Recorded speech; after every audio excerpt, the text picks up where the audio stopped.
പുതിയ പാലത്ത് കനോലി കനാലിനോട് ചേർന്ന് നിൽക്കുന്ന കണ്ടൽക്കാട് 2 ആഴ്ച മുമ്പാണ് സമീപവാസി വേലികെട്ടി അടച്ചത്. കയ്യേറ്റം ഒഴിപ്പിക്കണമെന്നാവശ്യപ്പെട്ട് ഡിവൈഎഫ്ഐ പ്രവർത്തകർ കളക്ടർക്ക് പരാതി നൽകിയിരുന്നു. ഇതിന്റെ അടിസ്ഥാനത്തിൽ നടപടികൾ സ്വീകരിക്കാൻ കളക്ടർ കസബ വില്ലേജ് ഓഫീസറെ ചുമതലപ്പെടുത്തി.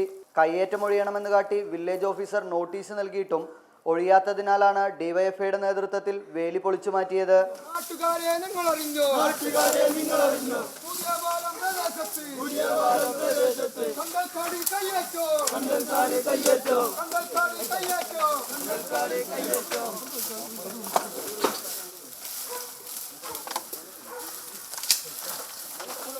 പരസ്യമായി പ്രകൃതി നശീകരണ പ്രവൃത്തികൾ നിർബാധം തുടരുമ്പോഴും ജനങ്ങൾ പ്രതികരിക്കാൻ തയ്യാറാകാത്തതാണ് ഇത്തരക്കാർക്ക് വളമാകുന്നതെന്ന് ഡിവൈഎഫ്ഐ ആരോപിച്ചു. ഇത് ഒരു തുടക്കമാണ്. പുതിയ പാലം, അതുപോലെ കല്ലായിപ്പുഴ, അങ്ങനെ ഒട്ടനവധി സ്ഥലങ്ങളിൽ നടക്കുന്ന കയ്യേറ്റത്തിനെതിരെയുള്ളൊരു താക്കീത് കൂടിയാണ്. ഇനി ഒരു വ്യക്തിക്കും ഇത്തരത്തിലുള്ളൊരു കയ്യേറ്റം നടത്താൻ തോന്നാത്ത വിധത്തിലുള്ള രൂപത്തിലുള്ളൊരു സമരമായി ഇതിനെ മാറ്റാനാണ് ഡിവൈഎഫ്ഐ ആലോചിച്ചത്.